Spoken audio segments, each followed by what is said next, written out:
Depuis début octobre, l'équipe de l'INRAP continue les fouilles au pied de la basilique. La zone est estampillée zone 4 et ici aussi, les fouilles font remonter à la surface un pan de l'histoire de Saint-Quentin, du 9e au 19e siècle à travers les coupes stratigraphiques. En fait, sur ce secteur-là, vous voyez toute une équipe qui est au travail. Certains sont en train de dégager donc, les marches de la tourelle d'église carolingienne. D'autres sont en train de nettoyer quelques blocs sculptés qui viennent d'être récupérés. Et aussi, on a des collègues qui sont en train de relever ce qu'on appelle les coupes stratigraphiques. En fait, une coupe stratigraphique, c'est l'accumulation des différentes couches. Et on est obligé de les enregistrer, de les décrire, de les relever en dessin et en photographie. Et c'est l'étude de ces éléments-là qui va nous permettre d'affiner la chronologie et l'évolution de nos ensembles.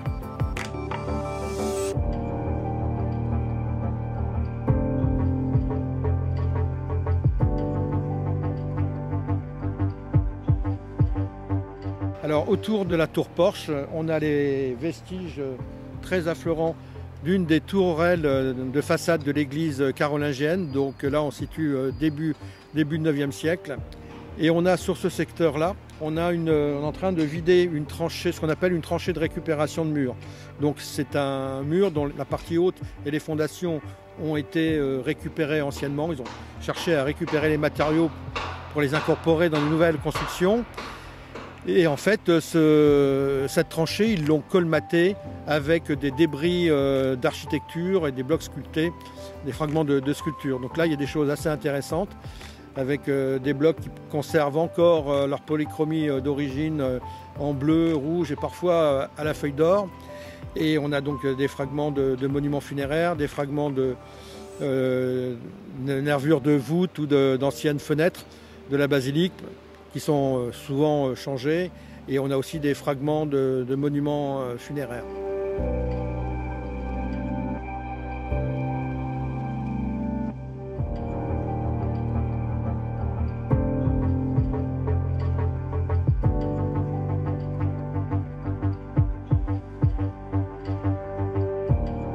Ici, on est sur l'emplacement des anciennes places Saint-Quentin qui prennent la suite de la place Saint-André.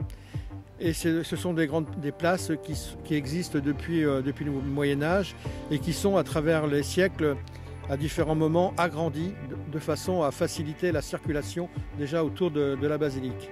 Et en bordure de cette place, on a toute une série de vestiges maçonnés ou en murs de craie ou calcaire blanc qui correspondent à un îlot bâti qui a été en usage à la fin du Moyen-Âge, pendant la période moderne et jusqu'en 1917. La ville a entrepris d'acheter ces différentes maisons afin de les démolir pour agrandir au maximum la place.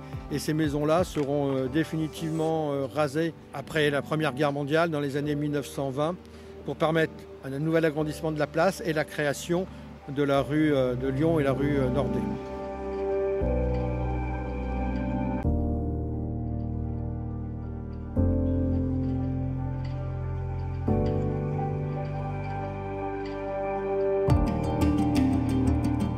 Alors au niveau de la place, on a pu retrouver en fait les massifs de fondation d'un monument qui était dédié à Maurice Quentin de la Tour.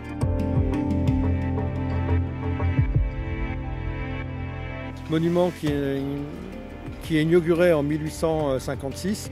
On retrouve sur place donc une aire de briquetage qui supportait un aménagement en pierre de taille et un pilastre qui supportait donc une statue en bronze grandeur nature.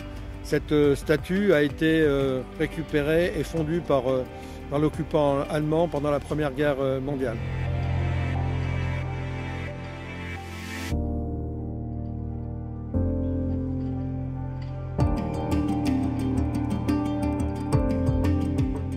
Grâce à ces fouilles archéologiques du parvis de la basilique, nous remontons le temps, que ce soit à travers des fondations ou des artefacts. L'archéologie urbaine a pour but de mieux connaître le passé d'une ville, c'est-à-dire sa raison d'être, son fonctionnement, son développement dans le temps et l'espace, ainsi que la nature des activités qui s'y sont déroulées.